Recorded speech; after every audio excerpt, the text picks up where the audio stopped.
Halo semuanya, dalam beberapa bulan terakhir dunia kembali menyorot Timur Tengah. Ketegangan meningkat, serangan dibalas serangan. Pertanyaan keras muncul dari berbagai pihak.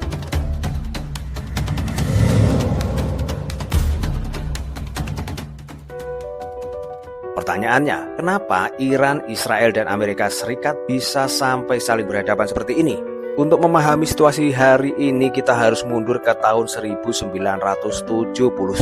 Saat itu terjadi revolusi Iran yang dipimpin oleh Ruhollah Khomeini. Revolusi ini menggulingkan Shah Iran yang selama ini didukung oleh Amerika Serikat. Sejak saat itu, hubungan Iran dan Amerika berubah drastis. Ketegangan diplomatik, sanksi ekonomi, hingga tudingan soal program nuklir menjadi sumber konflik yang terus berulang. Lalu bagaimana dengan Israel? Sejak revolusi tersebut, Iran juga memutus hubungan dengan Israel. Pemerintah Iran secara terbuka menentang eksistensi Israel. Sementara Israel menilai program nuklir Iran sebagai ancaman serius terhadap keamanan nasionalnya. Disinilah konflik berkembang. Iran disebut mendukung kelompok-kelompok bersenjata yang berseberangan dengan Israel. Di sisi lain, Israel beberapa kali dituding melakukan operasi rahasia terhadap fasilitas strategis Iran. Amerika Serikat sendiri berada di tengah pusaran ini sebagai sekutu utama Israel, sekaligus rival utama Iran di kawasan. Namun, yang perlu dipahami, ini bukan sekedar konflik agama.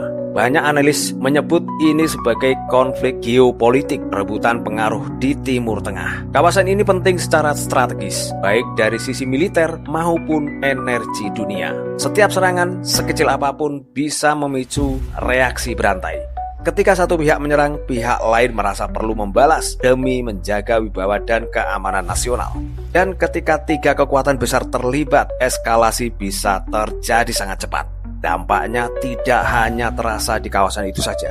Harga minyak dunia bisa naik, pasar keuangan global bisa bergejolak, bahkan negara-negara jauh seperti negara kita Indonesia pun bisa merasakan efek ekonominya. Jadi ketika kita melihat berita tentang serangan dan balasan, di balik itu ada sejarah panjang, kepentingan strategis, dan persaingan kekuatan yang kompleks.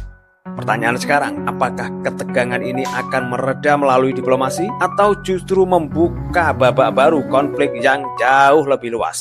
Dan pada akhirnya, konflik ini bukan hanya tentang siapa menyerang siapa, bukan hanya tentang pernyataan politik atau kekuatan militer. Di balik semua ini ada jutaan warga sipil yang hidup dalam bayang-bayang ketidakpastian. Ada ekonomi dunia yang bisa terguncang hanya karena satu keputusan strategis.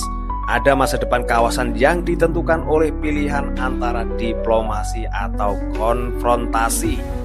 Sejarah telah membuktikan setiap konflik besar selalu meninggalkan jejak panjang. Pertanyaannya bukan lagi siapa yang paling kuat, tapi siapa yang paling siap menghentikan siklus balas-membalas ini. Apakah dunia akan melihat babak deeskalasi? Atau ini hanya awal dari ketegangan yang lebih luas? Kita tidak sedang menyaksikan peristiwa biasa. Kita sedang menyaksikan sejarah yang sedang ditulis. Dan seperti biasa, apa komentar kalian tentang perang Iran, Israel, dan Amerika Serikat ini? Silakan tulis di kolom komentar. Sampai di sini dulu ya. Jangan lupa like, komen, follow, share. See you next time. Dan terima kasih sudah menonton.